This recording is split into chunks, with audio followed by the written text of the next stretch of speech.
algumas questões e eu prefiro conversar sobre elas a título de compreensão e nivelamento.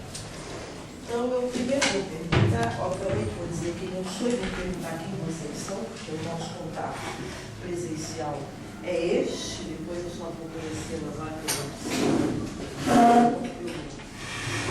pela rede.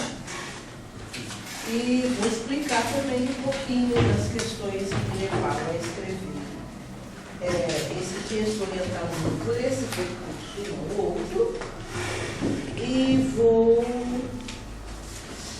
abordar com vocês o que nós vamos fazer como trabalho de final de disciplina, porque nós teremos um trabalho de final de disciplina interessante, então que ele fique compreendido aqui, porque lançaram depois a experiência diz que às vezes causa alguma dificuldade de compreensão. Né? Então eu começaria dizendo que eu sou uma professora colaboradora do NEAB, eu faço parte do quadro dos professores da Universidade do Estado de Santa Catarina, mas como professora eu participo das atividades dessa área, sempre que se faz necessário, ou sempre que eu ou o NEAB achamos que essa relação deva acontecer. Então eu sou professora colaboradora, sou pedagoga, tenho mestrado em educação e sou militante do movimento negro, que vem vai fazer 30 anos. O lugar do que eu falo é o lugar de uma pessoa, é importante dizer isso porque eu sou professora e as minhas linguagens, elas dizem respeito às memórias de aluno, de aluna, a minha construção de identidade como professora, que é magistério, pedagogia e mestrado, a prática de sala de aula nas relações professor, aluno, professor e professor, e como acadêmica, como uma estudante do sistema educacional, olhando como que se dá as relações raciais no sistema educacional. O sistema que eu falo é a sala de aula, é a escola, mas também é aquele lugar onde se faz as políticas para aquilo que a gente, como movimento social e como professoras que defendem uma escola pública de qualidade, pensam em relação à educação. Então, eu venho de uma comunidade que é o morro da Caixa d'Água, chamado Monte Serra, né? Na verdade, eu sou do Estreito, mas a minha memória de identidade é de lá, não por coincidência, é o mesmo lugar do professor Paulino, que é o coordenador do NEAB. Nós somos, então, meninos negros nascidos no morro, numa época em que morar no morro tinha uma outra referência de comunidade diferente dessa de hoje. Né? Eu não estou falando do morro de hoje. Esse morro que traz um conteúdo agregado de empobrecimento, favelização, falta de identidade, né, conflitos. Estou falando de comunidade. Nós éramos de uma comunidade. Minha mãe era professora dele, professora dele. Então, nós na mesma comunidade, nós tínhamos relações sociais, né, de vizinhança e relações sociais de formação de identidade, porque tinha uma escola de samba, tinha uma igreja e tinha um clube. Né? Esse era o espaço de convivência da criançada toda. O magistério, ele entra por um movimento da década de 70 relacionado com um perfil específico que é jovens mulheres negras.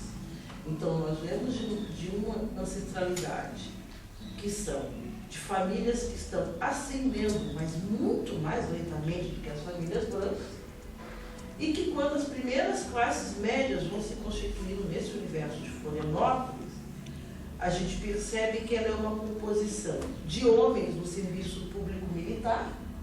Então, vocês vão ver aqui, serviço público em geral, mas o militar muito fortemente, né? E mulheres no serviço público da educação.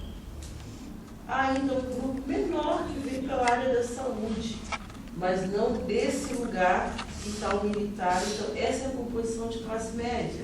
Então, nós vamos ver um número, por exemplo, se nós formos estudar sobre o magistério nessa década, nós vamos encontrar de 50 até 70 uma progressão de imagens aparecendo de figuras de mulheres negras do magistério de Santa Catarina em Fora. Quem teve acesso lá ao Africanidades Catarinenses, que é o livro que nós organizamos, nós destacamos um capítulo só sobre negros do magistério de Santa Catarina, para mostrar esse vulto, essas biografias, e estando nas comunidades negras. Passando esse processo, nós vamos então chegar a uma outra relação, que é sair de aluna e na condição de professor. Percebendo que os nossos pares, professores, tinham dificuldade de tratar com esse sujeito culturalmente de identidade diferenciada. Né? Então, vocês imaginam que nós estamos falando em 2013, sábado, estamos aqui interessados em compreender as relações raciais na escola, vocês então se reportem a esses períodos anteriores. O que nós fizemos esse tempo todo? Essa é a pergunta. Então, nós vamos entender que o professor que não aprendeu nada disso que nós estamos tentando aprender hoje, tinha dificuldade de lidar com esse sujeito de identidade negra, constituída na sua comunidade, que era o meu caso. Então, eu tive escola de samba, eu vi terreiro de umbanda, né? Eu tinha uma religião, uma igreja que exercitava a dupla pertença, ou seja, uma católica, mas era uma católica que entendia que parte das pessoas que estavam ali tinham heranças de umbanda.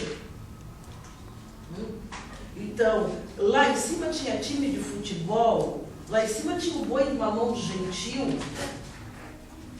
E quando nós descíamos para a escola, descer, olha o movimento, a linguagem, quando nós descíamos para a escola, para o Instituto, para o Celso Ramos, havia um conflito dos professores de identidade, de não querer que a nossa corporeidade, a nossa expressão, a nossa linguagem e o nosso repertório fossem esquecidos, fossem embranquecidos.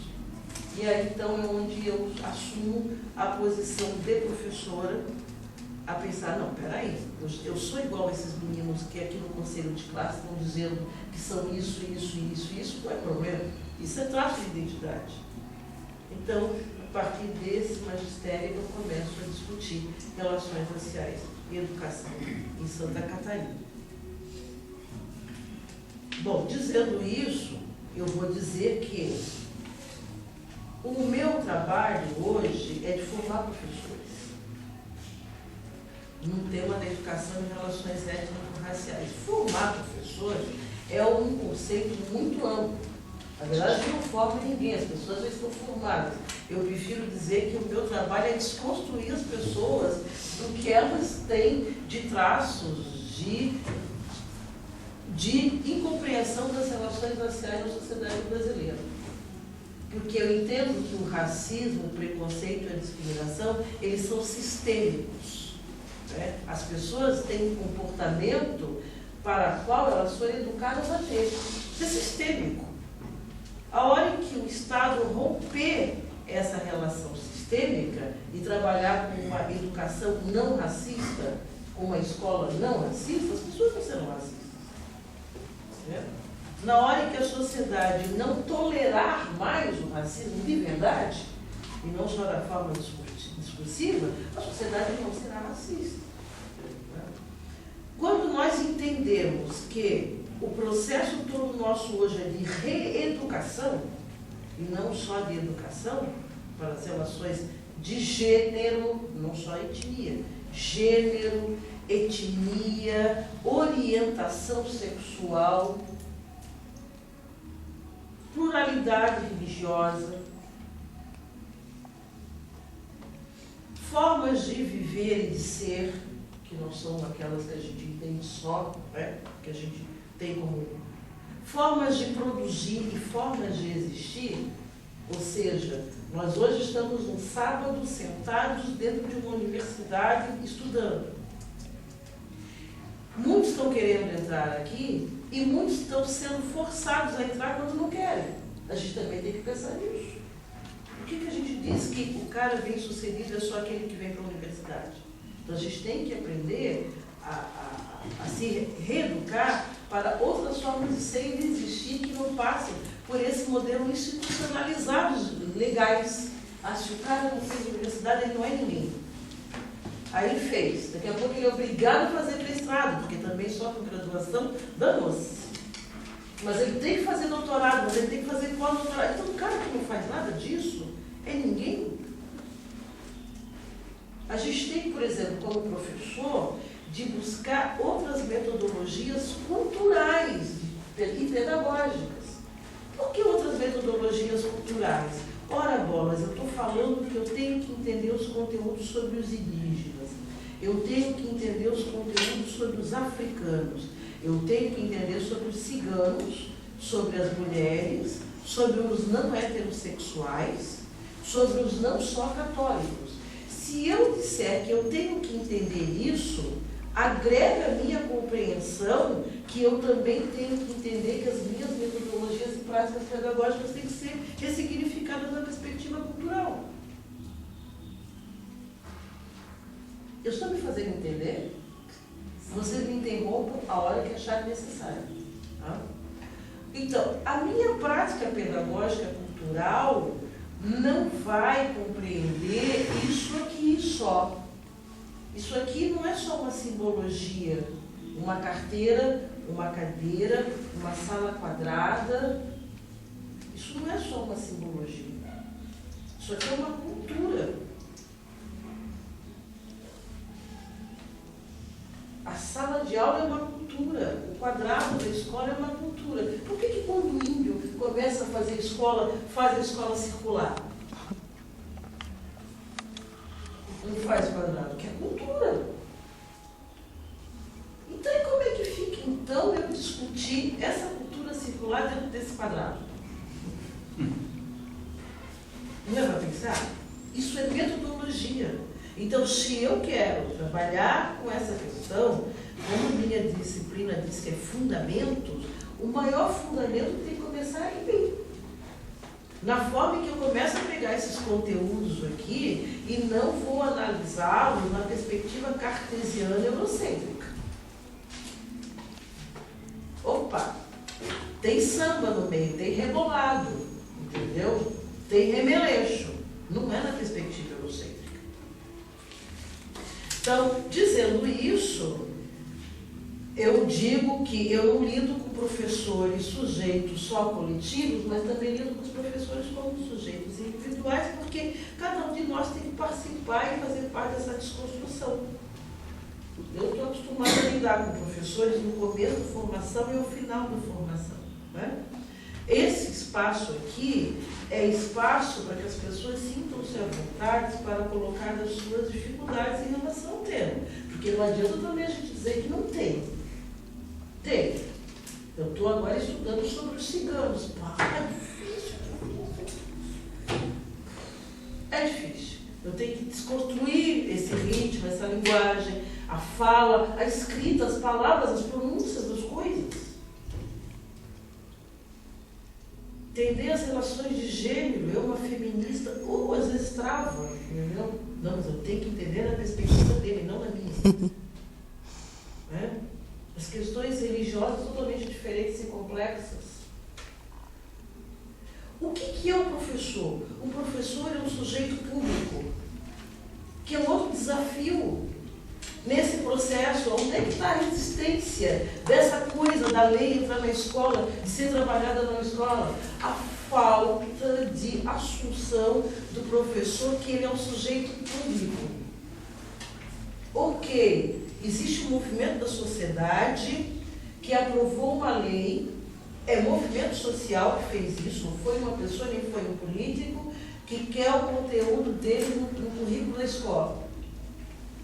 Chegou na escola, aí chega na escola, tem professor que pega e diz assim, isso não, impossível. Eu acho que isso aí é racismo. Eu acho que isso aí é mais confusão para dentro, mais trabalho. Como assim eu acho? Quem é que diz que ele tem que achar no exercício profissional dele? Então eu vou com dor de barriga para o hospital e o médico diz, não, eu acho que tu não tem que tomar remédio nenhum, volta para casa. É assim? Às vezes dá um remédio errado, né? Bom, mas faz alguma coisa, né? Faz alguma coisa. A 1069 também faz algumas coisas erradas, que pelo menos mas faz alguma coisa. Não é? Não tem essa, eu acho. Porque a escola é pública, e se a escola é pública, o nome diz público, tem que desconstruir a ideia de que é público que eu não pago. Porque a maioria das pessoas tem esse senso comum. É pública porque eu não pago. Não! O conceito jurídico de público qual é? É público porque é para todos. Servir a sociedade. É para servir a sociedade. Então, ele não é só todos no sentido de que eu fiz a matrícula e entrei. Ele é todo no sentido do conteúdo, do currículo, da escola, da prática pedagógica, do fazer ensino naquele lugar. Se o fazer ensino naquele lugar não estiver contemplando aquela Mariazinha e aquele José, já não é todos. E geralmente nós estabelecemos a nossa prática do serviço público com base na maioria. Mas isso não é verdade. A gente sabe que não é verdade. Porque se fosse assim, o Brasil, que é o segundo país mais negro do mundo, se fosse na base da maioria, tudo aqui seria para voltar por negro. E não é? Não é? Aí a gente tem que falar de política mais tarde lá no curso. Bom, eu fiz a minha introdução. Eu falo assim mesmo, que nem a mulher da cobra. Né? Então vocês vão me dizendo o nome de vocês e em torno disso, 1 minutinho para cada um, que a gente vai depois passar o texto e um pouco disso. Uai, o que trouxe vocês sábado, hoje, depois ligado aí na internet, aquela coisa lá, espiando eu espiando vocês? O que trouxe vocês a essa reflexão sobre 10.639 para além dos muros da escola? E eu já vou me antecipar dizendo que eu gostaria de saber de cada um de vocês onde está o problema. Eu tenho compreensão de que tem um problema nessa coisa. Ele é metodológico, ele é institucional, ele é político, ou é meu, eu não me sinto preparada para trabalhar, por isso que eu estou aqui. Qual que é o problema? Com o nome e como eu vou anotando aqui. Alguém pode me ajudar a anotar, né? Você pode. Carol? Porque eu pode começar, professor? Eu sou Luciana, trabalhando com a Alexa em São José, estou no primeiro ano. Eu comecei a dar aula agora. O nome e o local dela. Eu me formei aqui em História, também fui bolsista no NEAB, durante 6 meses de extensão. E assim, eu acho que foi um privilégio até a faculdade que eu fiz, porque eu tive História da África. Só que quando eu cheguei na sala de aula, eu vi que não era simplesmente ter essa formação. Porque, primeiro, que os livros que eu tinha disponível não tinham os conteúdos que eu tinha aprendido. Então, é também difícil, assim, você não ter tempo, né, e ter que ir atrás de todos os materiais. E mesmo assim, enquanto os conflitos apareciam ali na sala, eu vi que eu não tinha formação também para lidar com eles. Tem que ser humilde nesse sentido, assim, uma coisa é só ter História da África, outra coisa é você lidar com discriminação racial ali dentro do contexto escolar. Principalmente a que me tocou bastante foi a religiosa, porque eu trabalho mais em locais de periferia e tem muito essa questão dos evangélicos, que sempre vai ser a macumba do diabo, e toda vez que eu trato esse assunto é assim, e tentar desmistificar isso, e eu vejo assim, e eu mesma nunca entrei no terreiro de Umbanda, então como é que também eu vou trazer? Eu senti que eu precisava de formação mesmo para saber lidar com todas aquelas questões, que eu tinha tido uma formação bacana na UDESC, mas que eu precisava de muito mais. Luciana. Meu nome é Camila, eu estou no último semestre de História aqui da UDESC. Estou fazendo estágio de docência, então estou bem no início da minha experiência docente. Estou aprendendo ainda como lidar com o público, com as crianças, estou na 7ª série. Mas tu já tem experiência de sala de aula? Não, antes desse período não. Tá. Ok. Sou a professora Cristiane, também trabalhando nesse curso auxiliar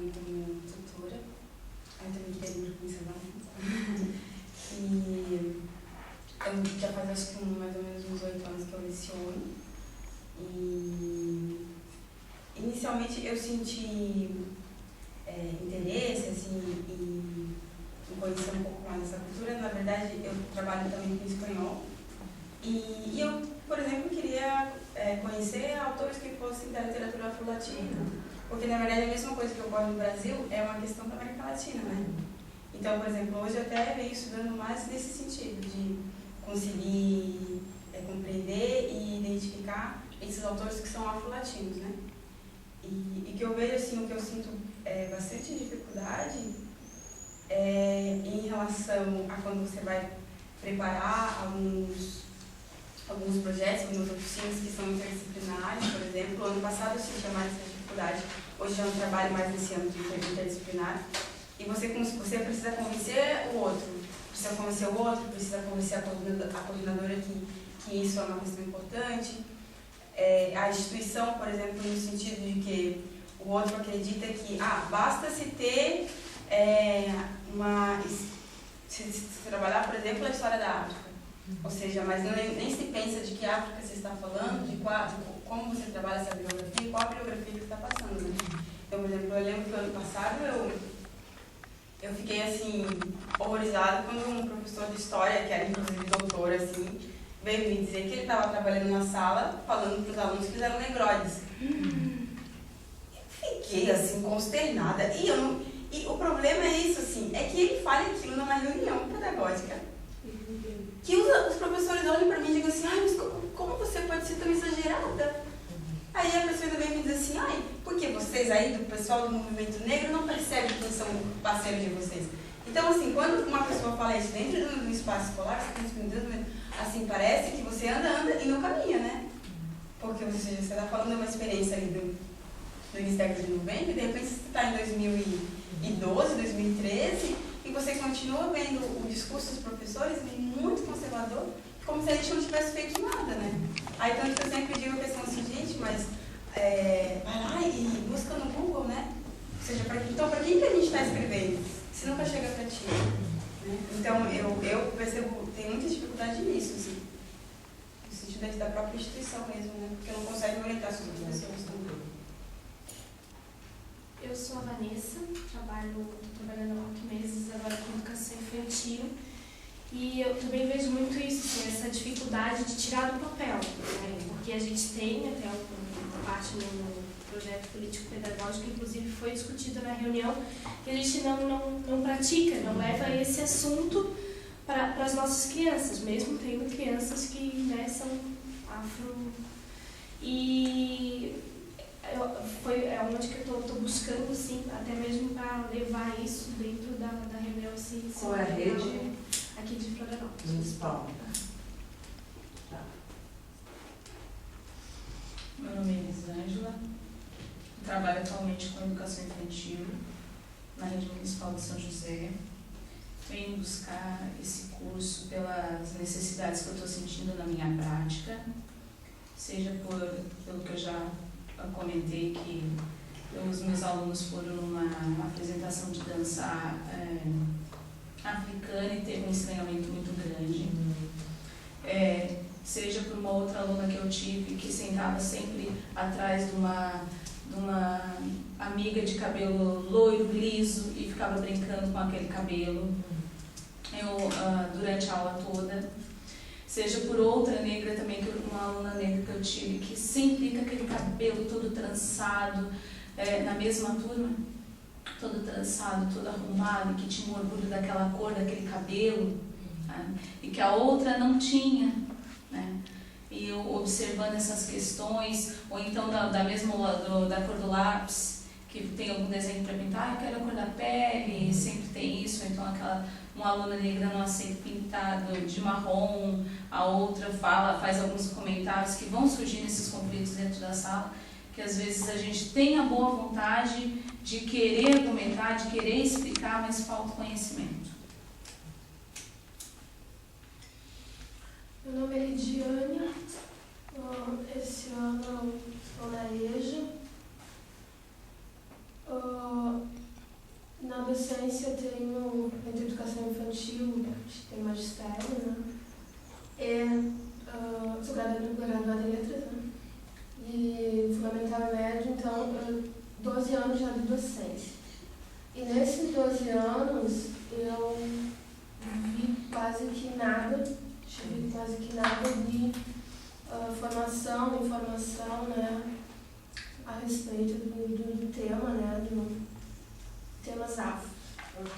E busquei, né, um pouquinho que eu sei, que eu aprendi, foi assim, buscando por conta, que eu tinha comentado antes. E procurei, quando eu soube, né, na formação, assim, corri fazer essa questão, porque eu vejo que eu preciso, diante de situações rotineiras, né, que acontecem com os nossos alunos. E que, às vezes, honestamente, eu não sei como lidar.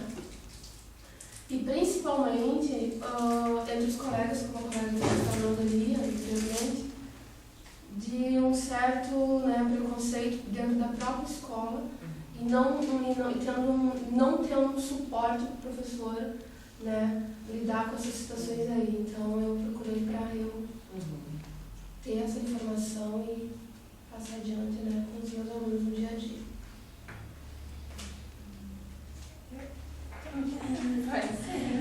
Eu sou a Dirciane, sou professora de ciências da Rede Municipal de Florianópolis e eu me interessei primeiramente lá na nossa formação de ciências que a Jerusi foi falar, porque eu percebi assim, que a gente trabalha essas questões assim, na maioria das vezes quando existe um conflito, né? Então, que quando assim, eu trabalho assim, nas aulas de ciência, eu queria ir além dessas questões fenotípicas, genotípicas, que eu acabo trabalhando só o lado biológico, né? E que eu vejo assim, quando a gente toca nesse assunto, assim, o olho do aluno negro às vezes corre para o lado, né? Não quer que fale, então assim, queria assim, ter mais delicadeza, mas ao mesmo tempo ser enfática nas situações, porque o preconceito, as coisas, elas perpassam assim, por todas as disciplinas, né? E eu queria assim, me sensibilizar, mas também trabalhar da forma correta. E como tenho essa oportunidade de formação, tipo, fui correndo assim, para assim, fazer um trabalho adequado. Então, assim, adequado, né? Não quero errar de novo, né? Porque já foi errado tanto assim, nessa história toda. Então é isso. Meu nome é Angélica, eu trabalho já há 17 anos e eu sou professora de educação infantil, eu trabalho na Rede Municipal de Educação e já trabalhei em outras unidades, mas agora já estou um tempo efetiva na rede. E eu vim buscar esse tema, é um tema que eu já busco há algum tempo, até por causa dos embates da instituição. E porque eu percebo assim, ó, que só leva esse tema para a escola, para a creche, quando a professora ou ela é negra, ou quando é na Semana da Consciência Negra, ou quando tem um conflito na unidade que acaba se trabalhando, né? Então, é isso que eu vim atrás para a gente estar levando para a própria unidade e também para a minha prática também, né?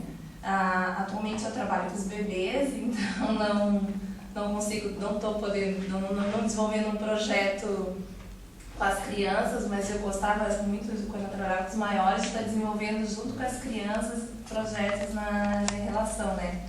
Mas aí, como agora eu estou com os bebês, eu desenvolvo mais com as famílias essa questão, porque os bebês, vocês sabem que é mais a questão do sentir, do tato, né, das outras coisas que a gente trabalha ali. Mas eu vejo que o problema está muito grande na instituição, assim. E até eu falei para as meninas que eu levei essa proposta do curso para a unidade, porque a gente tem vários problemas na unidade, né? E da unidade toda, só eu que vim fazer. Então, assim, que as pessoas também, elas não buscam essa formação, né? Mas que eu seja uma sementinha, né? Que leve algumas coisas lá para a unidade. Eu não estou fazendo o curso. eu sou ouvinte, né? Virei alguns sábados e pela minha filha eu leio os materiais. Estou numa fase assim meio cursos, mas esse é um tema que eu trabalho bastante como orientadora educacional de uma escola da rede municipal de São José.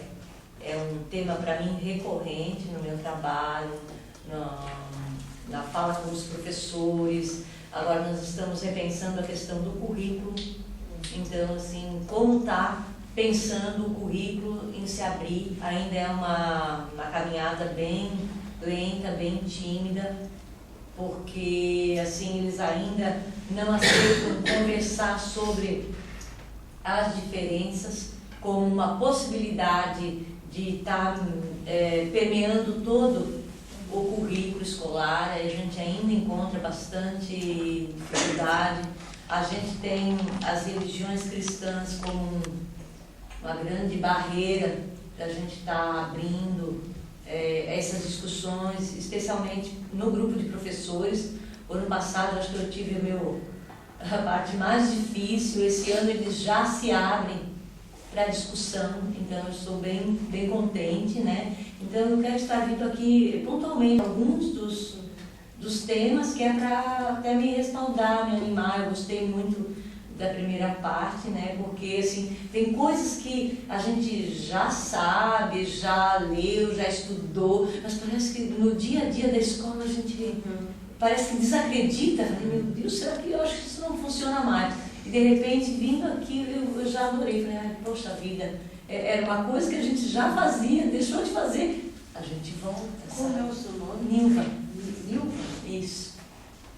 Eu, assim, mais para mim nutrir em momentos pontuais para o trabalho do dia a dia, que é bem longo ainda, meu Deus. Mas eu diria que já foi muito pior. Eu dou aula desde 1980, então, 1980 a década inteira e nem se falava nisso.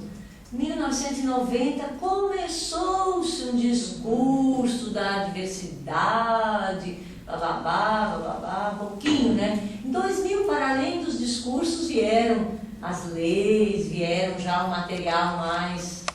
Eu acho assim, eu me sinto animada, mesmo que a gente esteja ainda longe, tem um caminho já feito. Fabiane, eu trabalho no município de Paulo Lopes, com português e literatura, da sexta ao terceirão. Procurei o curso porque quando na minha formação não se falava, né? A minha área exige, não tanto para me acostumar a lidar com a questão essa questão religiosa, até mesmo que eu sou católica, mas eu sou do Rio Grande do Sul, Santa Maria, e a rua onde eu morava, minha avó materna, embora ela me levasse na igreja quando eu era criança, uma boa fase da minha vida, também frequentava terreiro, na mesma rua, a gente ia para o passe, então eu nunca vi com outros olhos, né? Que é o que me choca mais na comunidade que eu trabalho, que eles têm a questão religiosa como coisa do diabo. Eu sempre digo que é coisa de gente branca, né? Magia negra é diferente da religião. Mas uma angústia que é institucional, né? Que o preconceito vem dos meus próprios colegas, da assessora da escola, enfim, que ela é perpétua lá, né? Questão política partidária, ninguém derruba ela. E até mesmo essa semana, assim, eu quase procurei, né? Quase liguei para a Wanda e para a Lourdinha, eu digo, não, mas eu já resolvi, porque tem um aluno meu, essa assessora quase queria chamar a polícia para ele. Claro, né? Eu até usei, eu fiquei doente, eu já falei isso aqui antes, mas eu fiquei doente com o acontecido porque a questão continua mesmo no século XXI. O aluno branco, um pouco mais rico, eu converso com ele ali na salinha. Para o pobre, para o negro, eu chamo a polícia. Mas isso eu resolvo muito bem, mas eu até ia denunciar ela, mas também aí eu vou ter que me mudar de lugar, né? Eu já quase fiz isso. Pelas minhas... Porque eu enfrento mesmo essa coisa aí de... Está no papel, a Lei 10.639, que é de 2003. E a gente ainda tem que cobrar. Embora a nossa escola, a professora Wanda já trabalhou lá, a professora Wanda já iniciou um processo lá há muito tempo. E mesmo assim a gente não desconstrói. desconstrói só ali na reunião. A gente olha lá, tá o Saci Pererê. Poxa, só trabalho o Saci Pererê, que saco. Desculpa a linguagem, né? Chula, mas que saco, que porcaria. Passa ano, 12 anos, eu só vejo o Saci com tanta coisa, né? O Saci ali, não adianta a gente falar, ele fala, eu falo, mas tanto de casa, aquela coisa que não fica milagre. Mas eu tenho um problema maior que eu acho, talvez a Wanda e a Lourdes também achem, que é a questão que os nossos alunos afro, eles não falam, eles até fogem, eu percebo. E, claro, lá é um lugar de coronel. Até quando a gente vai falar, eles têm uns que eu já me dou mais, eles são muito fechados, né, com toda razão. Eles vêm para mim, eu já venho a senhora. Por quê? Porque sempre tem a grande maioria branca com as risadinhas, embora que comigo eles não se criam muito, né? Então, mas eles são quietos, eles quase...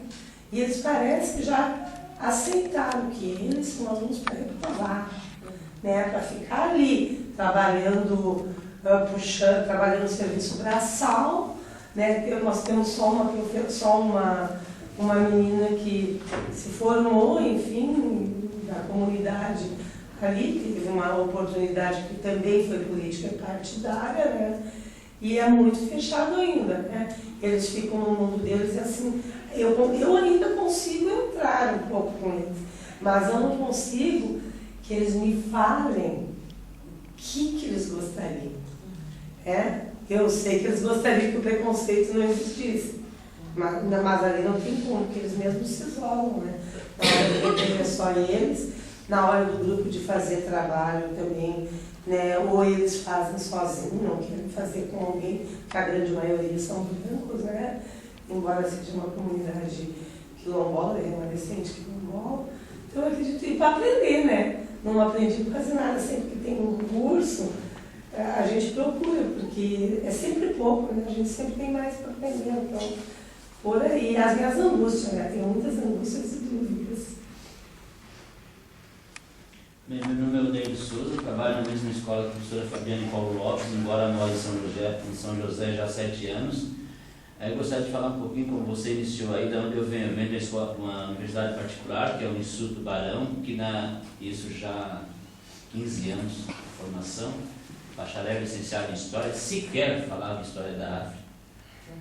Nada no currículo de História da África, então tudo que eu sei hoje sobre História da África é de autoformação mesmo. Desde quando abri os primeiros cursos da UDESC, acho que eu sou um dos primeiros participantes de todos os cursos que teve, seminários, já teve vários cursos online com a doutora Cláudia, com o professor Paulino, já fui aluno especial do professor Paulino, já ministrei, eu ia dizer 4 horas numa universidade particular lá em Orleans, na Unibave, e assim, o que me chama a atenção é que cada curso que a gente faz, a gente aprende uma coisa diferente, é um eterno aprender.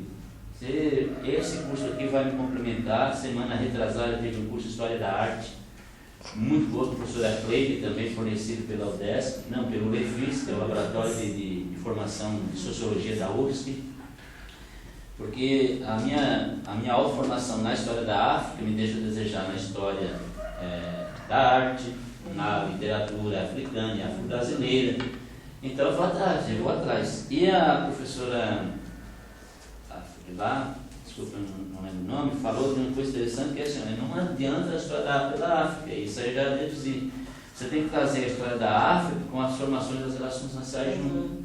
Então, quando você vai estudar, por exemplo, quero contar a experiência da semana retrasada, que fala de reinos e impérios africanos nas sociedades antigas, você está vendo aqui, tem reis, rainhas, você vê um menino negro na sala e ele fala assim, está vendo? Cara, isso é a maior alegria que você tem, tá vendo? Nunca ouvi falar que teve negros e africanos, reis e rainhas, só vê o europeu como modelo de rei e rainha.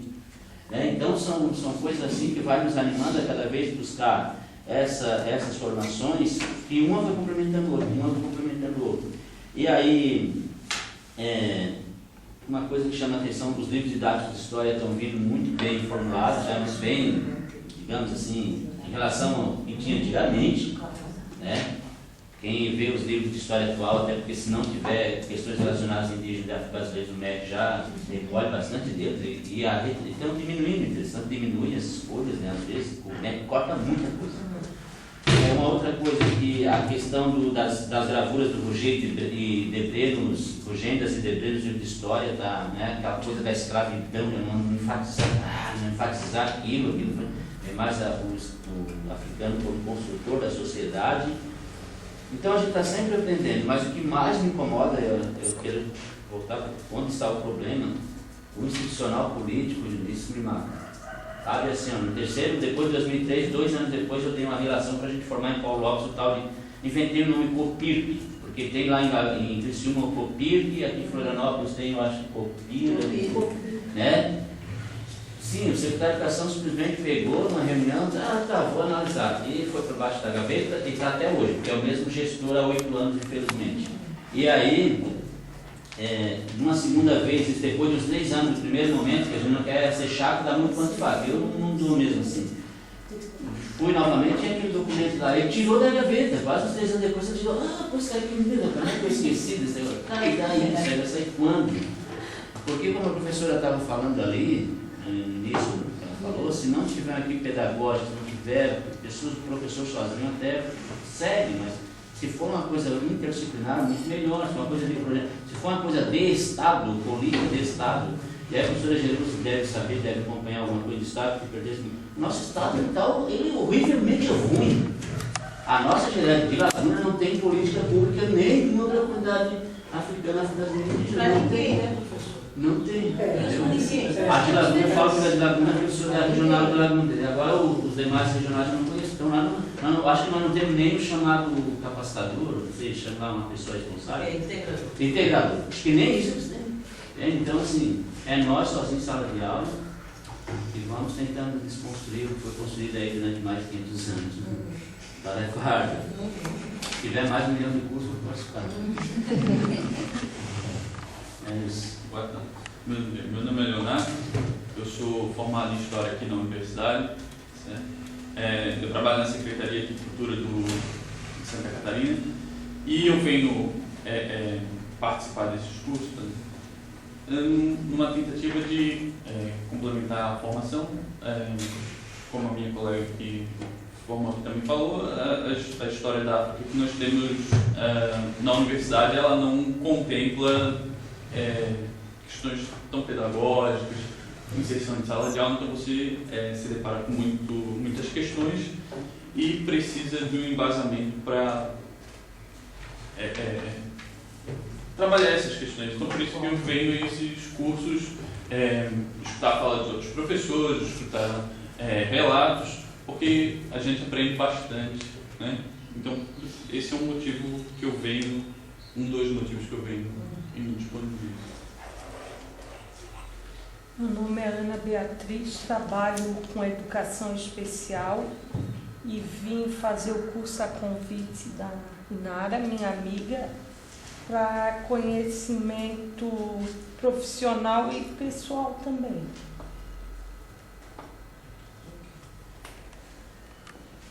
Meu nome é Inara, eu sou formada em pedagogia, eu trabalho de manhã com educação especial e à tarde com o 3º ano do ensino fundamental. Eu vim para esse curso para buscar formação e informação para estar trabalhando com eles no dia a dia. Meu nome é Kátia, eu convidei a Inara, nós estudamos juntos, fizemos pedagogia, mas eu havia feito primeira licenciatura em estudos sociais, jamais havia falado em história da África. Né?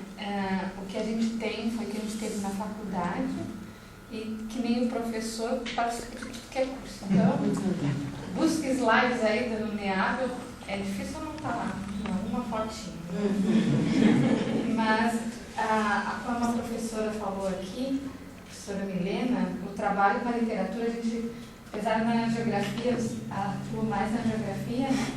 A gente consegue trabalhar muito com os professores, mas buscando sempre assim, os pares. Fiz que nem a professora lá, trabalho em 2 escolas, uma bem pequena no Estado e uma grande em Palhoça. Coloquei lá, fiquei chamando todo mundo, tudo que eu conhecia, Facebook, tudo, né? Para vir, e eu sou a única das 2 escolas que estou fazendo. Né? E a professora falou muito bem a questão da como você, como supervisora, né, consegue, né?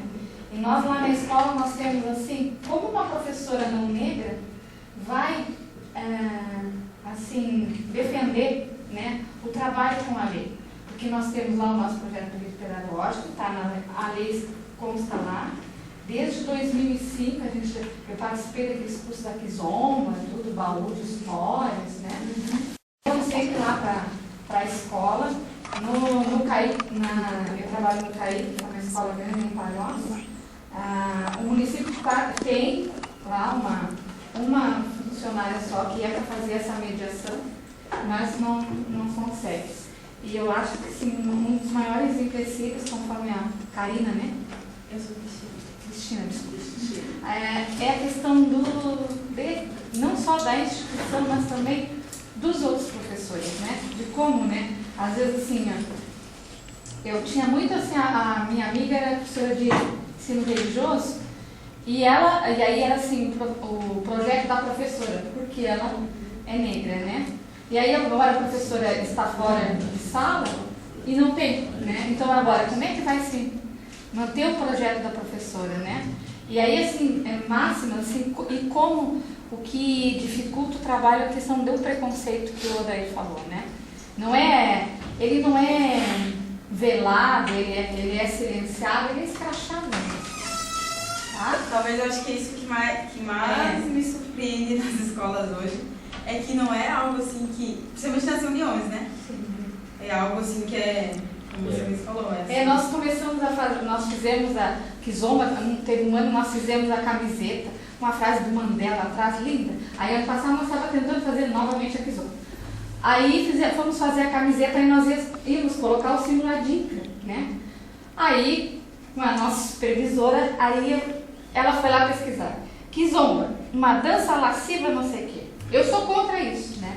Fizemos igual, não fizemos a camiseta, fizemos toda a exposição de trabalho que a gente fez. Então a gente pega nisso, como a gente vai sensibilizar, no caso, um colega teu lá do infantil, lá das séries finais, se a gente também tem uma equipe que tem todo esse preconceito. E é isso que me move estar aqui. Queres falar, Milena? Não, eu só queria deixar registrada a questão do problema, né, para mim, qual é o problema. Hoje no município de Itapema, parece que é uma luta a cada dia, que a coisa vai, que a coisa volta, aquilo que está instituído já não está mais. E agora entrou uma nova gestão, né, teve troca de gestão, e aí é que é o problema, o começar de novo. Né? É isso, parece que cansa a gente, né? A gente não quer desistir, mas isso parece que é esse trocar de novo, as pessoas querem saber, as pessoas parece que não sabem disso, e aí tu tem que explicar de novo, e de novo, e de novo. É isso, para mim o problema ultimamente está sendo esse, né? De uma coisa que a gente já tinha construído no município e que agora, né, adquirimos os livros que falam da cultura, fizemos tudo, né?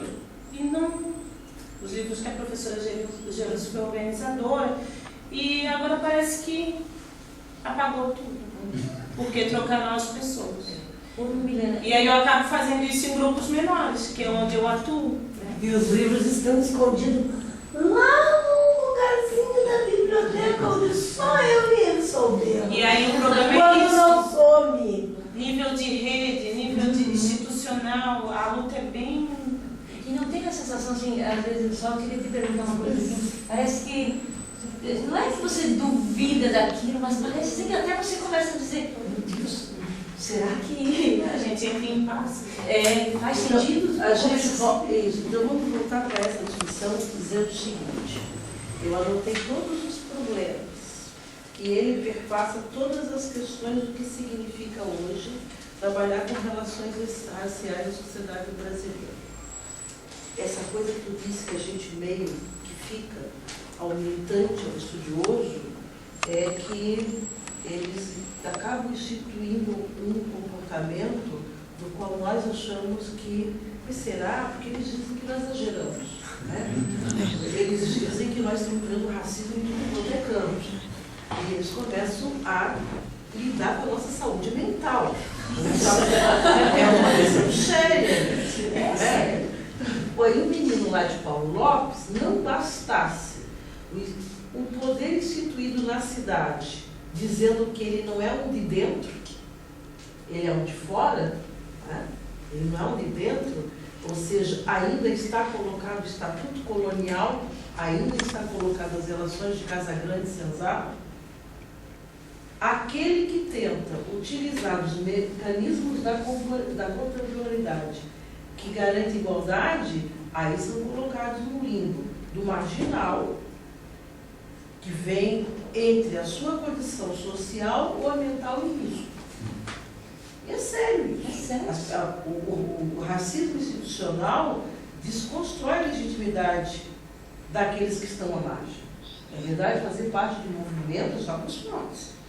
Por isso que nem todo mundo faz parte de um movimento. Porque você tem que desafiar e ter uma autoafirmação muitíssimo. Aí vem a história da autoestima, da identidade, né? Que não se aprende na escola. E o pior é que nada disso se aprende na escola. Então são os núcleos familiares que são responsáveis. Então aí vem aquela experiência, como é que é, das duas meninas, uma que tem a trança e outra que não tem a trança, como a professora falou. Então, aí vem os núcleos familiares. Não é para todo mundo entender relações raciais e autoafirmação de identidade. É para alguns, para aqueles que têm algumas oportunidades, algumas ferramentas, alguns professores. Porque vocês hão de entender, estando aqui, que de certa forma, ao tratarem desse tema, vocês também são vistos assim.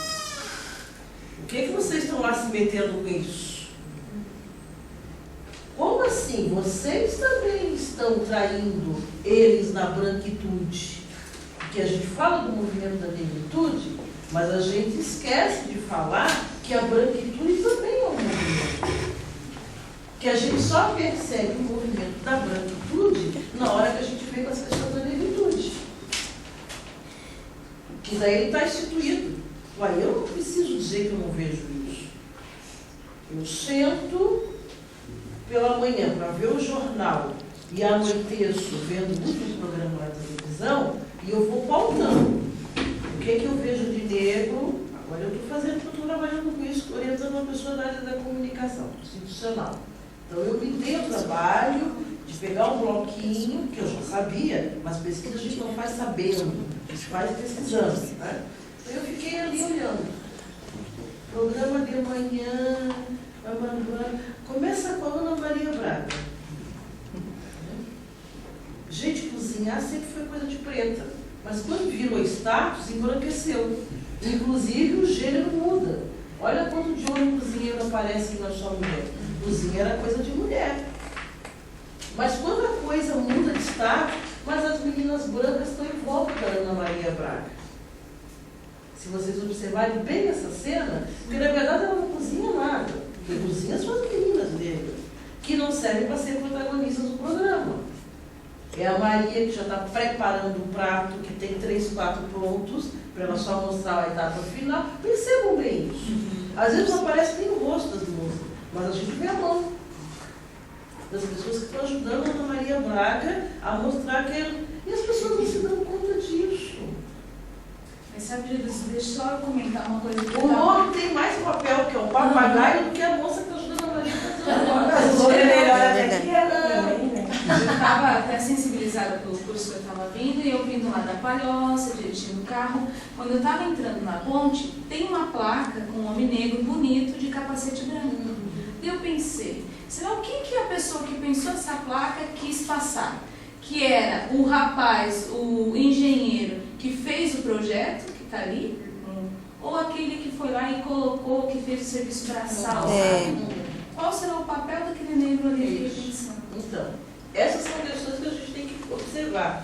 Na mídia, o que aparece muito? Santa Catarina se vende como branca europeia. Totalmente branca europeia. E ela aparece, os negros na mídia institucional, quando os projetos são sociais. aí aparecem os negros. Né? Isso é um dado muito relevante. Então, eu volto lá para o nosso texto. Alguém leu o texto já? Ok, voltando para o texto. É aquilo que o professor disse. Estudar a história de África sem estudar relações raciais não serve para nada. Estudar sobre o negro e não estudar sobre relações raciais e sociais não serve para nada. Então, nós vamos começar a dizer o seguinte: a escravidão criou vários mecanismos. Nós não estudamos todos, nós somos muito genéricos quando falamos de escravidão.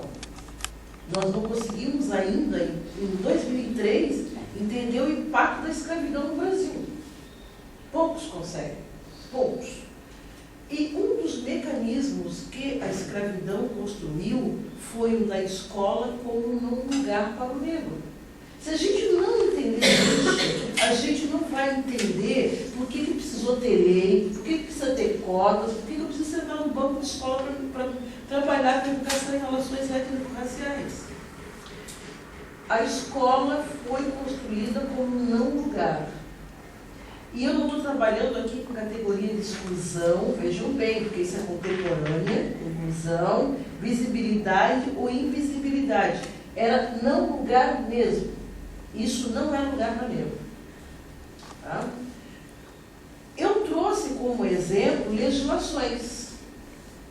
1, 2, 3, 4, 5 de 46 que eu pesquisei. 46. Todas as províncias brasileiras tiveram as suas legislações para impedir que o negro, e vocês percebem que eu trouxe, escravo, africanos sejam livres e libertos, como é o caso da província do Sergipe. Olha o requinte. Não era só ser escravo. Então o argumento de dizer que era porque ele era cativo não é verdade. Até porque se ele era cativo, ele não precisava nem estar na lei. Olha a preocupação que se tinha de nenhuma brecha. Tem uma lei que é do Rio Grande do Norte, que eles foram admitidos na escola e depois tiveram que fazer uma lei dizendo que as professoras deixariam de receber salários se elas incorporassem um negro na sala de aula. Alguém aprendeu isso na história da educação? Não. O que nós vamos perceber? Vem a lei do ventre livre. E aí nós vamos estudar. Oba, a lei do ventre livre, então, deve ter dado conta disso. Nós pegamos 1871, o ano que as crianças são consideradas livres, e somamos mais 7 anos. 1878, que é o ano em que elas deveriam começar a entrar na escola. E o que nós vamos verificar? Que as províncias utilizam-se de mecanismos para impedir que as crianças entrem na escola. Alteram a certidão de nascimento, orientam que os donos dessas crianças permaneçam com elas nas fazendas, porque a lei dizia o seguinte: ou ele entrega para o Estado, na hora que nasce, entregou o bebê para o Estado, ou ele fica na fazenda, mas ele tem que trabalhar para o senhor até os 18 anos para pagar o investimento que foi feito nele, como livre. Mas como assim? Qual mãe vai entregar o bebê? Qual? Sendo que a criança era livre, mas a mãe não era. A lei é do ventre livre, porque a escravidão no Brasil é de ventre. Qualquer pessoa que nascesse de uma mulher negra, africana, grávida, era considerada escrava, qualquer uma. Mesmo que aquela mulher tivesse uma carta de alforria na sacola e andasse livre por aí, iriam questionar sempre dela de quem era aquela criança que ela estava. Se não era filha de algum escravo, porque se fosse de algum escravo, ele já poderia ser considerado bem escravo. Então, a mãe, o sujeito humano adulto, que na sociedade europeia já era considerado desde sempre responsável pelas crianças, desde sempre, né? Então não era ignorância do europeu, a mãe era destituída de poder sobre a criança e essa criança era entregue para a universidade. Ou a criança ficava, que era a maioria das vezes. Agora vocês imaginam que dentro de uma senzala havia possibilidade de um lado ter escravo e do outro lado ter livres? De um negrinho crescer pela fazenda dizendo, vocês são escravos e eu sou livre? Óbvio que não. O lugar de negro era no canavial, era na senzala, era plantando. Então nós não temos identidades de criança constituídas livres nesse país. 7 anos depois, encontramos algumas medidas. Quais eram? As medidas disciplinares. Então, as crianças começam a ser encaminhadas para a escola de aprendizes de marinheiro, com o intuito de serem adestradas e disciplinadas. Muitas perambulam pelos centros das províncias. Há relatos. E esses meninos são recolhidos e colocados em orfanatos. Então, quando a gente vai ler relações raciais da sociedade brasileira, quando o sistema educacional vai se organizando, e é importante eu dizer que essas leis que eu trouxe para vocês são regulamentos de instrução pública das províncias. Não é uma lei para negro. É uma lei que está organizando o sistema educacional e lá no meio diz, num artigo, é proibido o acesso de doenças contagiosas e escravos. Ou seja, no sistema educacional, nós não queremos esse povo. Então, pensem a escola se instituindo e eles à margem. A cultura ficou tão forte que a gente vai ver cartas de diretores de escolas de província perguntando, depois da lei do ventre livre, e aí, nós podemos ou não matricular essas crianças? E os brancos, aí eu tenho que falar, os brancos não queriam que os meninos escravos entrassem nas escolas deles, e nem os descendentes, e nem os libertos, porque para eles tinham o mesmo discurso. Olha só como é que são as coisas. Os brancos do período da escravidão têm o mesmo discurso que os contra as cotas hoje na contemporaneidade. Que botar os meninos brancos na sala de aula era desqualificar o ensino. Tornar o ensino uma coisa chula, porque a educação era para as elites. Não era para o pobre. O pobre que entrava era porque era padrinhado por alguém das elites, chamados apadrinhamentos. Então você consegue ver, aí quem é que disse que nada mudou, que a gente anda, alguém falou, nada mudou, dá uma tristeza porque as coisas não mudam. Alguém de vocês falou. Né? Então, e é exatamente nisso. Pega o discurso da colônia e pega o discurso das cotas, nós vamos ver que na contemporaneidade está se repetindo o discurso das senzalas.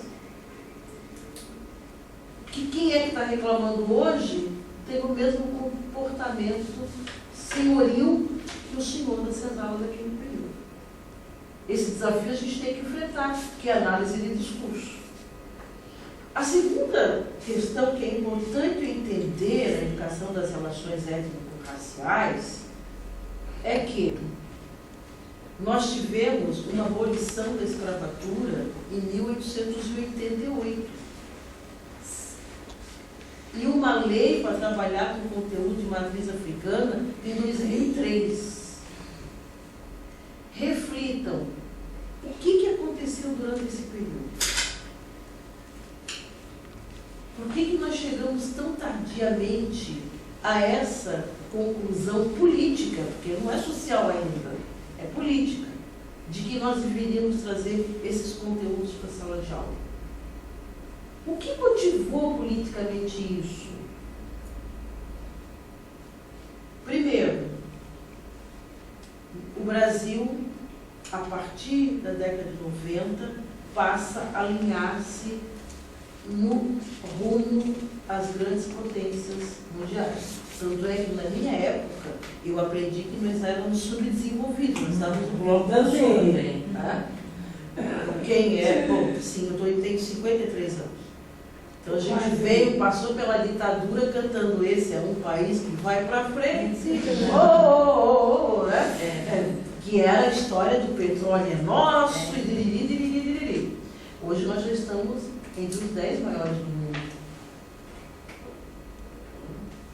O que significa isso também no conjunto da regra econômica? Significa que, para eles permanecer entre os 10 maiores do mundo, ele teve que mudar os indicadores de desenvolvimento humano, chamado IDH. As potências mundiais já sabiam que racismo e machismo atrasam o desenvolvimento humano de uma sociedade. E elas incluíram no pacote, nas ações que o Brasil deveria cumprir para se alinhar com uma potência, combater analfabetismo, machismo e racismo. Isso a partir dos anos 90. Quando começam as discussões do Banco Mundial, o BID, no Brasil, discutindo metas econômicas. Então, o que nós temos? Nós temos uma pressão externa. Nós temos uma discussão que o BID senta com o Brasil e faz conta. Mas como assim? Vocês têm a segunda maior população negra do mundo. Vocês não estão entendendo a equação que atraso da população negra é atraso do país? E aí nós começamos então a ver escola pública expandindo, primeiro o espaço público, depois o espaço privado. Então muitos bancos brasileiros fora e no Brasil, Itaú vai trazendo isso para o Brasil, Banco de Boston vai trazendo de fora para dentro modelos exemplares de políticas afirmativas, porque os Estados Unidos já tinha dado conta disso. Que a Inglaterra não tinha dado conta disso. Não é que não existe racismo. Existe o racismo adestrado. Então, o Estado coloca isso como uma questão. A segunda questão é, o Estado brasileiro precisou assumir que ele era um braço da escravidão. Porque aqui no Brasil tem uma coisa esquizofrênica. A escravidão existiu, está no livro didático, mas ninguém disse quem é que fez o negócio. A ideia que dá é que os negros se amarraram no tronco, eles se jogaram para dentro do navio, porque ninguém fez nada. A população não negra não quer se responsabilizar pela escravidão no Brasil. Não é? A gente briga para que os judeus sejam reconhecidos como um povo dizimado e diz quem é que dizimou. A gente sabe que os índios foram dizimados e diz quem é que dizimou. Mas em relação à população negra, as pessoas no Brasil as têm ainda tão dentro de casa grande, senzala, que ninguém quer se responsabilizar sobre isso. E aí vem a esquizofrenia do menino, coitado, para ele entender essa coisa esquizofrênica, é complexa, porque você vai trabalhar com 13 na escola e não muda. Não muda. Por mais Solsene que seja o professor, por mais, como é que diz a professora, por mais delicada e enfática, por mais sensível e correto. Mas não muda ainda a sensação de desconforto em se falar das relações da escravidão, falando do escravo e não falando do escravizador. Porque daí o menino não negro sai ainda confortável nessa situação, porque ninguém diz que foram os antepassados dele que escravizaram os africanos. Foram os brancos. Aí o branco que está ali, ele se abstrai desse negócio. Mas quando fala porque é o escravo, todo mundo já reconhece ela dentro da sala de aula, como sendo descendente dos escravos. Percebem isso? Você fala com um grupo de professores sobre isso, eles dizem, pois é, os negros, mas ele não fala, nós os brancos. Os nossos antepassados brancos. Pois se a gente não conseguir lidar com isso, do ponto de vista histórico, se a gente não conseguisse responsabilizar e desresponsabilizar ao mesmo tempo as duas partes, nós não vamos chegar em patamar nenhum. As gerações de brancos ainda não tomaram consciência de que elas têm que desconstruir isso. Que muito da riqueza dos antepassados e dos brancos hoje está relacionada com a venda dos antepassados do menino negro que está ali do lado dele. Ah, o seu pai tem iate? será quantos antepassados dos africanos ele teve que ver, né? Ter que ligar. É assim que são as relações. Então a gente tem que discutir que o patrimônio brasileiro ele está centrado e calcado com base nas relações da escravidão. Esse é o patrimônio, ainda existe. Porque depois de tudo que a gente já teve no Brasil, nós não tivemos mais guerra para expandir territórios, né? É isso. Vocês observem que a gente não teve imigrantes africanos depois da escravidão, então a população ainda é toda originária desse lugar, porque a reparação do Brasil é uma reparação hedionda. Por que ela é uma reparação hedionda? Ela não pode justificar, por exemplo, eu não vou reparar os negros brasileiros porque nem todos eles aqui são descendentes de africanos escravizados.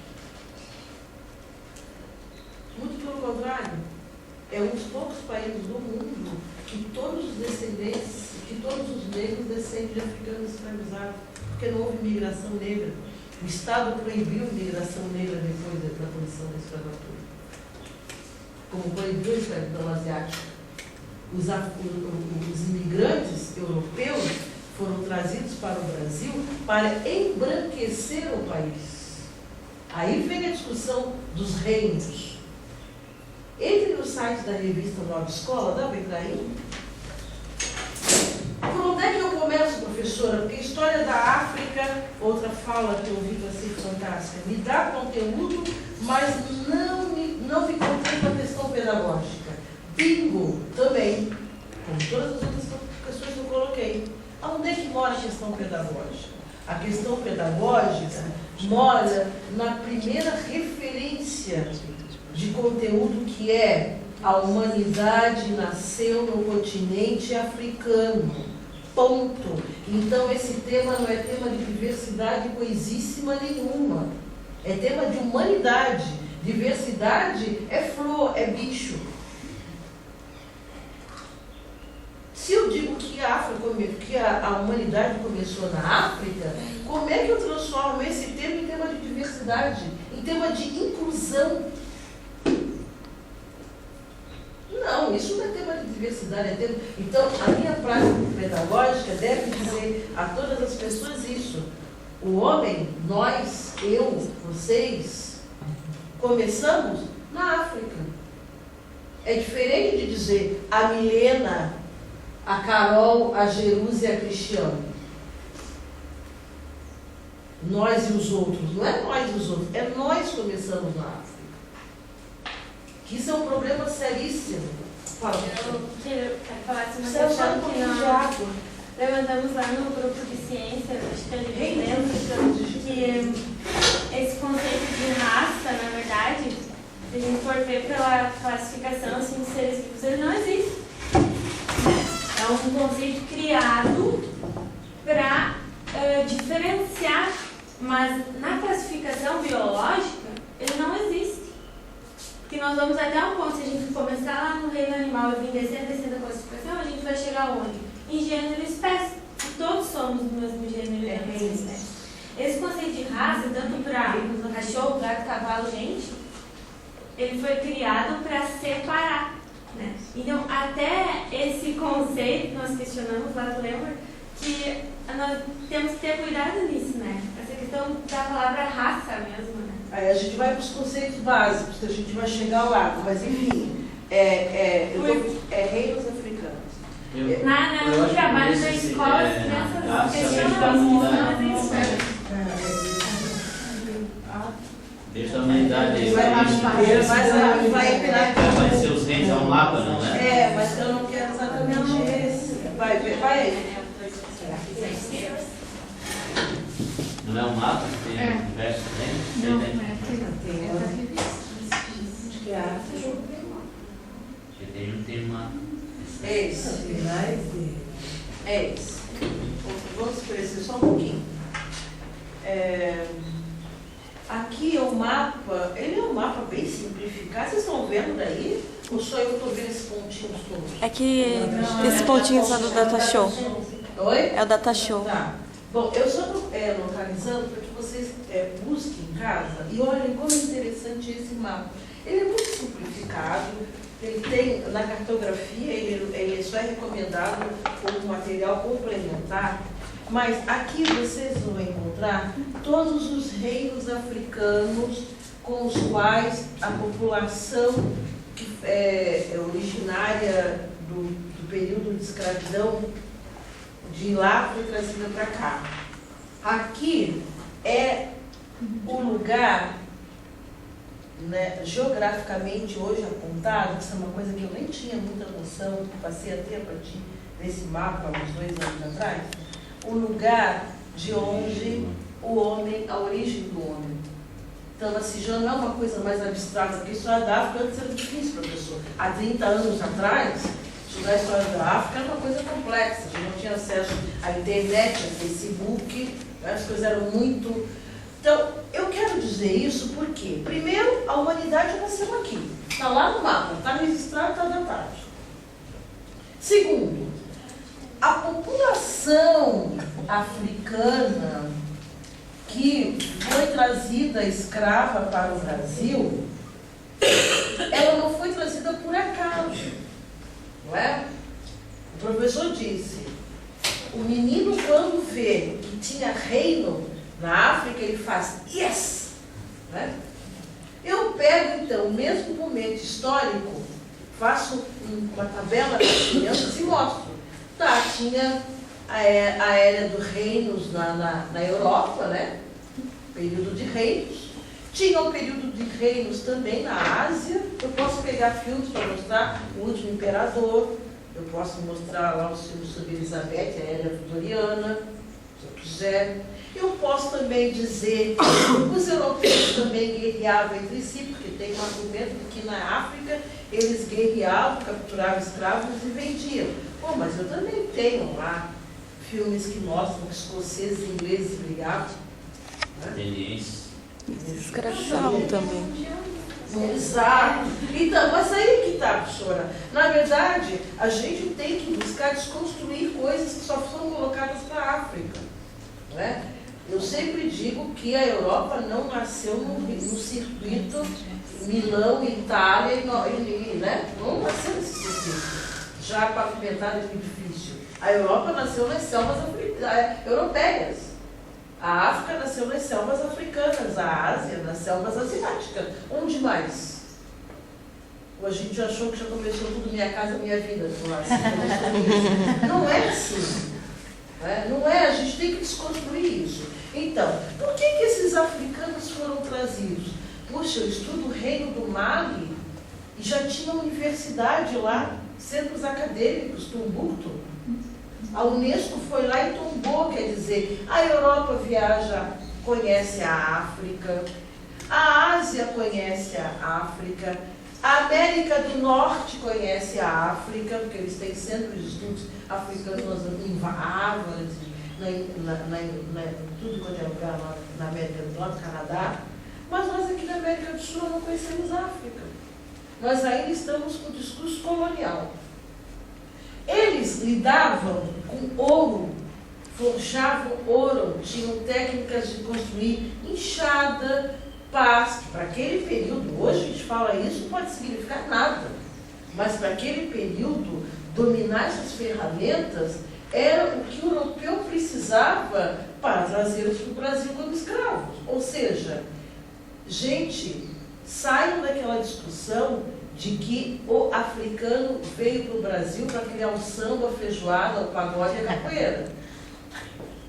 A categoria central, categoria necessária para discutir isso é trabalho. Essa é a categoria. Então, se eu não passar pela categoria do trabalho nas relações escravidão, eu vou estar discutindo uma abordagem culturalista descentrada do conteúdo necessário da desconstrução. Então, eu preciso dizer para o menino lá de Paulo Lopes, quilombola, os teus antepassados, eles foram trazidos para trabalhar. Porque quando eu encontro uma comunidade alemã, que eu viajo tudo quanto é lugar, entendeu? É muito forte, né? O italiano veio para trabalhar, o alemão veio para trabalhar. Parece que a gente veio para rebolar. Não sair na escola de samba. Ai, a cultura, ai, vocês têm uma... Porque daí, quando a gente fala dos atributos, o alemão trabalha, o italiano trabalha, o português, que é o mais pobrezinho, também trabalha. Pesca. Né? E vocês... vocês têm uma coisa no sangue, né? Percebe, de onde é que traz sempre as informações?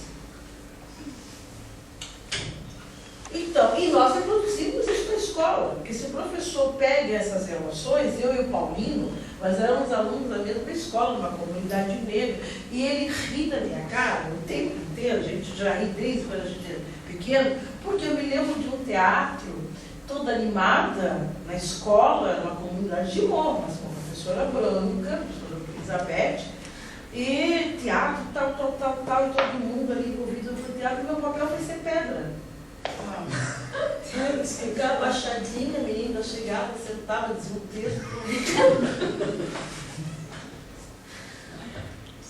Eu fico imaginando se a professora hoje me visse. Eu já fui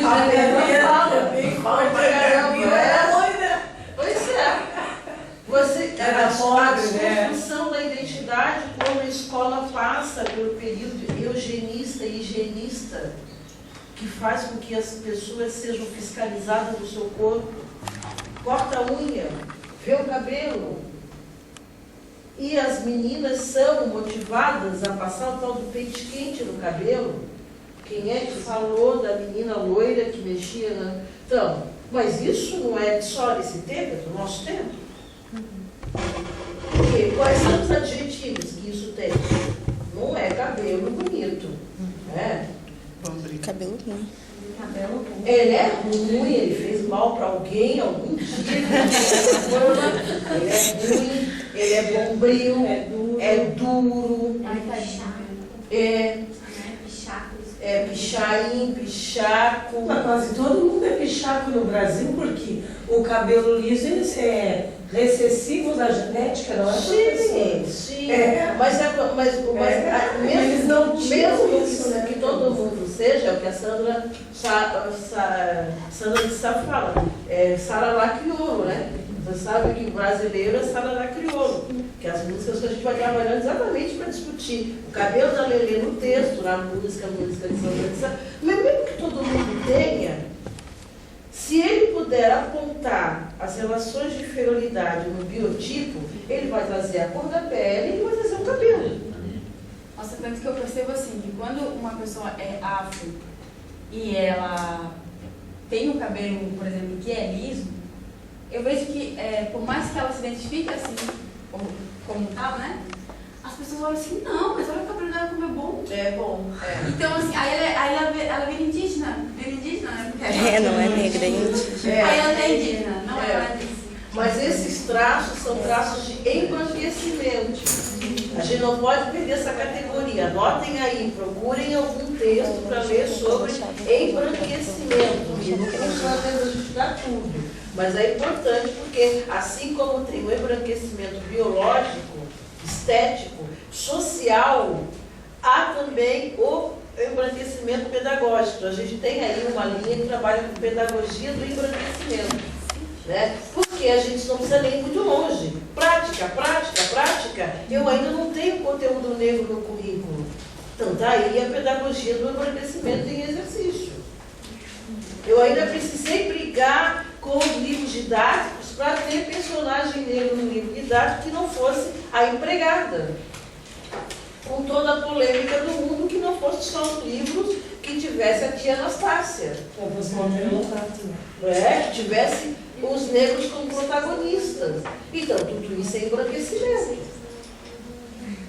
Se o currículo não traz isso, e disse meus amigos de Portugal, como assim vocês não aprendem na escola que a humanidade começou em África? Meio que ela olhou para mim e quase só mandou dizer, alô? Como que vocês não ensinam isso? Aqui em Portugal a gente ensina. E olha que eles é que começaram com essa coisa toda. Deixaram essa porcaria na gente. Aqui e na África também,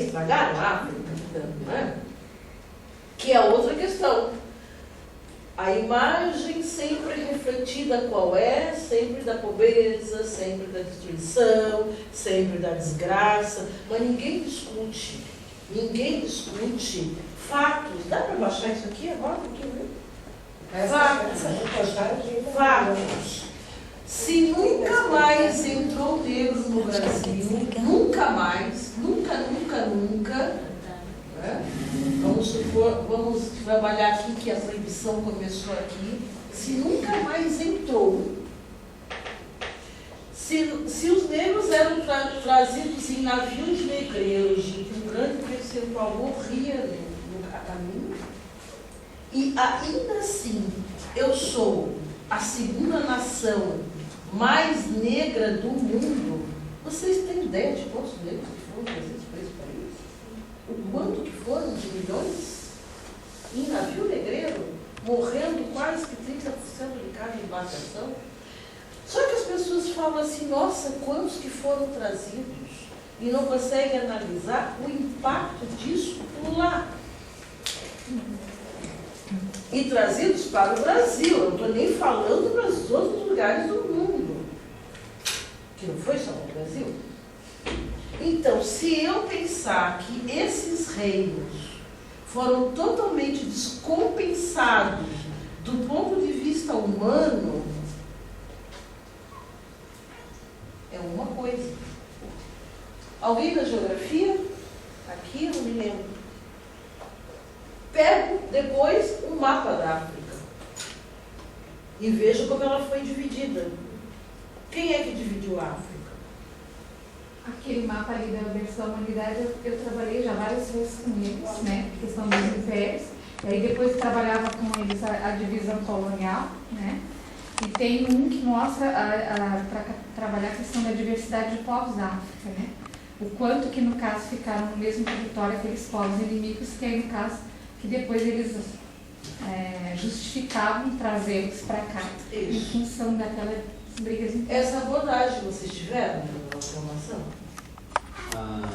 Só para complementar, a divisão imperialista do século XIX é a coisa mais horrorosa do mundo. Então, a divisão atual que tem hoje é o genocídio que fizeram lá. Então, o que a gente precisa trazer para a educação, gente, é organizar esse conteúdo histórico esquizofrênico em coisa palpável na pedagogia, porque é por isso que ninguém entende nada. Segundo, é tornar este conteúdo pedagógico, não conteúdo culturalista, porque às vezes a gente, na tentativa de acertar, erra. Os bem-intencionados também erram. Eu não aguento mais ser chamada para a escola, ver projeto, e chega lá, tá os meninos dançando o Lodum, isso é a lei 10.639. Não, eu não quero isso. Isso é consequência de quando um dia tiver atividade cultural para todo mundo, ter essa também. Mas esta não pode justificar trabalhar com a lei 10.639 na escola. Vocês estão reforçando um lugar daí. O lugar é conteúdo. Eu estou falando de cientistas europeus em determinado momento, então eu vou falar de cientistas latino-americanos, vou falar de cientistas de origem indígena, porque nós também temos, eu estou aqui estudando sobre os indígenas, né? Governadores, presidentes de província indígenas, nós tivemos indígenas que lideraram movimentos de revoltas no norte e no nordeste contra as invasões coloniais. Nós tivemos heróis indígenas. O 2 de julho na Bahia, por exemplo, tem essa marca bem forte. Nós temos indígenas como protagonistas, porque essa ideia também de que o indígena era manso, passivo e não gostava de trabalhar também não cola.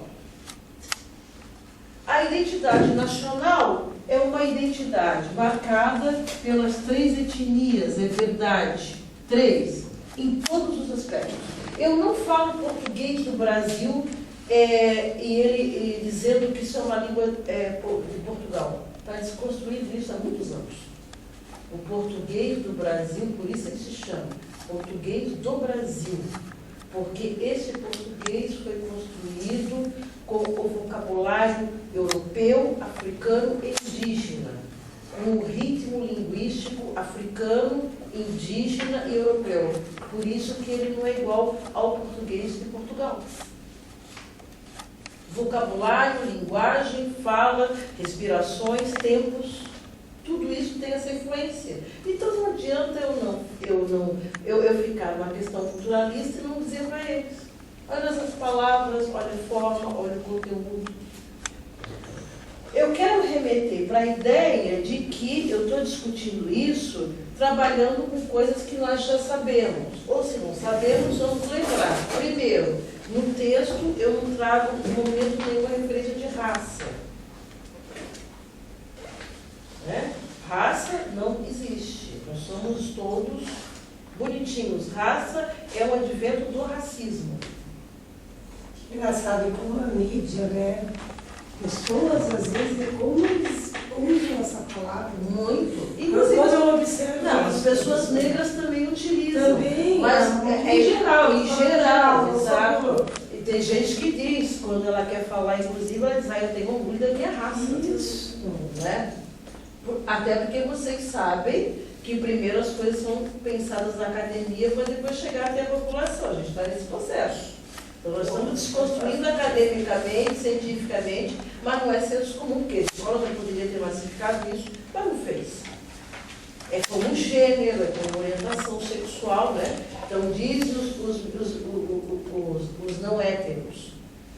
Nós não queremos mais que as pessoas falem de opção sexual, porque eu não optei, eu nasci assim. Né? Então, eu comecei a prestar atenção nesse discurso. Opa! A gente sempre falava mesmo, politicamente correto, era a opção sexual da pessoa. Não é opção, eu nasci assim. É orientação sexual. Então mudou-se a opção sexual para orientação sexual. Ok? Assim, até porque às vezes eu tenho dificuldade em trabalhar com esses conceitos de etnia e raça em alguns momentos. Até aquele filme pequenininho que colhe minha pele, no final ele termina assim: o Brasil é um país de todas as raças, apesar de que parece que ser um livro, não conheço o livro, né? Mas ele termina assim. Mas parece que existe uma discussão, eu sempre faço essa discussão dentro do movimento negro, de trabalhar a raça sociologicamente para a questão das políticas públicas e tal. Porque na verdade, assim, nós precisamos desconstruir o Estado para uma série de questões. Todo mundo aqui falou que é institucional. Então, tanto é que hoje se fala em étnico-racial, porque ainda não se conseguiu desvincular essa questão racial como uma categoria sociológica. Mas nós pensamos que nós vamos chegar lá. Não precisar usar, como, por exemplo, usar negro ao invés das categorias que o IBGE nos coloca, né? De preto, branco. Existe ainda um movimento institucional que atrasa o nosso processo político e social. Porque o IBGE, se eu for fazer uma pesquisa acadêmica, eu sou obrigada a me enquadrar dentro do que ele está mandando, mesmo que eu não trabalhe naquela perspectiva. É isso que eu estou dizendo. Nós temos que nos orientar metodologicamente do ponto de vista pluricultural. Porque senão eu fico no mesmo modelo. A minha prova, se eu não entender que a cultura africana, a identidade afro-brasileira, ela é instituída fortemente na oralidade, eu não posso dizer que não existe escrita. A gente já viu ali no Reino que tinha universidades em Magos, né? Mas ela é fortemente oral. Africana, indígena, a cigana também, fortemente oral. Tá, então, se a cultura é fortemente oral, por que eu só uso provas escritas? Se eu já percebi que ele tem repertório e forma de se colocar de outra forma. É como nos terreiros. Nós passamos, se quiser, nós passamos um dia inteiro dentro do terreiro. Nós não cansamos. Aí terça-feira vai ter uma audiência pública na Assembleia Legislativa sobre comunidade de santo. E aí eu disse para os meninos: aí dessa vez vocês se fazem uma dinâmica diferente, né? Porque a última foram 3 horas enfadonhas para o professor. Porque uma coisa é você estar dentro do terreiro cantando, dançando, e outra coisa é você estar sentado numa cadeira ouvindo alguém falar 3 horas. Então nós passamos 7 horas dentro do terreiro e não conseguimos passar 3 horas sentados. É uma questão cultural. É como uma sala de aula, voltando à carteira. Isso aqui, ela foi criada como instrumento de adestramento. Não é? Porque do ponto de vista cultural, o guri que vem de uma história que ele dança samba, que ele joga capoeira, que ele está num terreiro que ele está dançando, depois ele tem que chegar num lugar e dizer que ele tem que aprender assim, não combina, ele aprende diferente, é muito pelo contrário, ele aprende em movimento e não o corpo dele adestrado. Mas adestrar o corpo foi uma marca do Estatuto Colonial. As pretas balançando as cadeiras, olha que decência. Dançando umbigada, contato de corpo com corpo. Levantando as saias, se não mostrava nem o joelho. Não é verdade? Tendo uma relação afetiva, sexual, totalmente diferente do universo europeu. E se a europeia revirasse os olhinhos, estava perdida. Né? O corpo africano foi interditado pela Igreja Católica, e aí vem o debate da religião nessa conversa de longo tempo, e pela sociedade machista, obviamente. E a carteira escolar, ela dialoga com isso. Então, se vocês pegarem arquitetura escolar, esse tema, vocês vão achar textos interessantes para discutir eugenia, higienismo e patrimônio cultural. A forma como a escola é colocada, vocês vão encontrar no Bourdieu nas discussões sobre violências simbólicas, não é? Construções hospitalares e construções escolares. Não é uma mera coincidência, serem muito parecidas. Porque o saneamento que o higienismo trouxe pelo corpo, a escola também participou desse projeto pela educação. Então, encaminhando para os finalmente, vou dialogar com vocês durante a semana toda. É o primeiro módulo. Então, eu vou dialogar sobre o texto, que é só um instrumento. Eu, na verdade, vou colocar questões diárias para a gente refletir com base nele. Tem alguns acessos lá na bibliografia, não por acaso, espero que vocês leiam. Vocês não vão cumprir uma jornada de anos em uma semana, mas eu espero que pelo menos a gente trabalhe com questões de marco conceituais para desconstruir e construir ao mesmo tempo. Essa coisa de trabalhar com ERER. ERER é a educação das relações étnico-raciais, e eu preciso obrigatoriamente que todo mundo leia as diretrizes curriculares nacionais para a educação das relações étnico-raciais. Ela a recomendação Conselho Nacional de Educação, parecer de número 3, de 10 de março de 2004, porque todas as bases conceituais para trabalhar com ERE estão nessas diretrizes. Todas. Então, vocês precisam ler as diretrizes como um documento necessário. Leiam assim, primeiro, com fôlego de quem está procurando conhecimento e sabedoria. São duas coisas diferentes. Porque a pessoa que escreveu, a professora Petronilha, ela é uma intelectual negra que está no universo do conhecimento, mas ela dialoga muitíssimo com os princípios africanos da sabedoria, os ancestrais. Então, leiam com calma, procurando conhecimento e sabedoria, que não é a mesma coisa. Tá? Leiam buscando entender os argumentos de educação das relações étnico-raciais e, sobretudo, buscando entender a necessidade de reeducação da sociedade brasileira, porque a lei não é para negro. que é uma outra coisa que a gente tem que desconstruir. Porque Santa Catarina, como é de maioria branca, algumas secretarias dizem assim, professora, mas aqui não tem negro. Em algumas escolas a gente dizem também. Então, o que a lei pretende é reeducar a sociedade brasileira, diferente de tratar com os negros sobre esse tema. Então, procurem observar essa reeducação. Todos vocês vão acessar ao texto e eu vou acessar diariamente, prioritariamente no período vespertino. Tá? Nós temos os tutores que vão cuidar disso também. A Cris. Qual que é a metodologia? Vocês já explicaram para eles? Eles receberam uma carta de apresentação e está tudo bem detalhadinho. Tá. Todo mundo entendeu? Os encontros, se porventura forem cancelados, isso. Isso.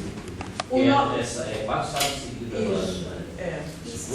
Eu tenho um sábado que eu tenho evento na unidade, eu não vou poder vir, assim, Sempre que a gente postar alguma notícia no fórum de notícias, vai direto pro e-mail de vocês. Quem é da Grande Florianópolis e não puder comparecer nos eventos por algum motivo, vai ter que obrigatoriamente assistir o vídeo, por isso que a gente está gravando os encontros e a gente vai fazer esse controle. Tem que assistir. Gente, o sistema aí marca acesso, horário, tempo, para quem não tem experiência, é importantíssimo ficar atento a isso. Tá? E também é importantíssimo ficar atento aos prazos para entregar os trabalhos, porque depois o sistema é bloqueado, não é permitido após o prazo que foi determinado, a menos que o professor decida fazer, prorrogar o prazo. Então não percam essa possibilidade. Eu gostaria que vocês me apontassem, se sentissem à vontade, para solicitar textos, biografias, que eu posso estar inserindo, não, agora a meta é errada. Eu vou inserindo na medida em que vocês forem solicitando ali na plataforma, vídeos, documentários, etc. Tá? Eu ainda vou falar para o pessoal que não esteve hoje aqui, para saber exatamente deles também qual que é o problema, porque não tem que ser problema. E tentar, então, o desafio é, ao final do curso, eu apresentar um outro artigo, tratando, então, de algumas questões dos problemas que vocês me trouxeram. Tá? Nós vamos passar essa semana, no final eu trago o segundo texto. Bom, eu volto a tratar com vocês na oficina de religiosidade. Então, eu vou falar de um outro lugar, que é o lugar da minha prática de Cominha-Lorixá no terreiro, com esse recurso de trabalhar com a 10.639 e com o recurso de saber o que está acontecendo lá na sala de aula dos conflitos para trabalhar com esse tema. Então, a gente tem uma oficina. Ela não é uma oficina de fundamento religioso. Ela é uma oficina de prática pedagógica para trabalhar com religiões matriz africana na sala de aula. Então, quem não é de religião não precisa ficar assustado, porque aqui não vai ter a corporação, espírito, é uma questão pedagógica.